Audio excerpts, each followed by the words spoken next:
后来若是万不伊出车祸，咱一般拢唔敢甲车来刷动，拢会等警察来处理。但是安尼一来，可能会造成塞车，嘛真有可能会造成第二届的车祸。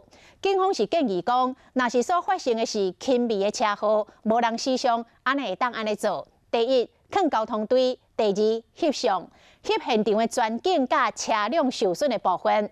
第三，就应该甲车驶离开咯。讲若无刷车来造成着塞车，安尼上侪阁会当罚款1800块。前面已经发生车祸，煞无甲车刷走，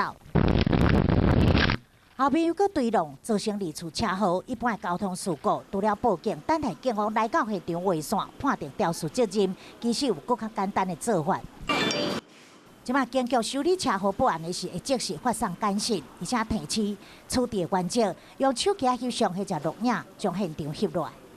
让驾驶人可以遵照这个图文说明，做好定位一致的动作。无人员死伤，只有单纯的灾损车祸。事发迄时，先将这各种的标志放伫距离30公尺所在，再个翕事故现场的全景、弄极点、弄极车损的部位，嘛爱翕地省，再个赶紧刷车，将车刷到边仔安全的地点。若无相关，开罚1800块。像安尼无人员死伤的车祸，去年北市大约5万件，但是因为无刷车妨碍交通，就40件。提醒民众按道路交通处罚条例，处600到1800块的罚款，千万爱注意，若无刷车，这会收到愈侪张的罚单。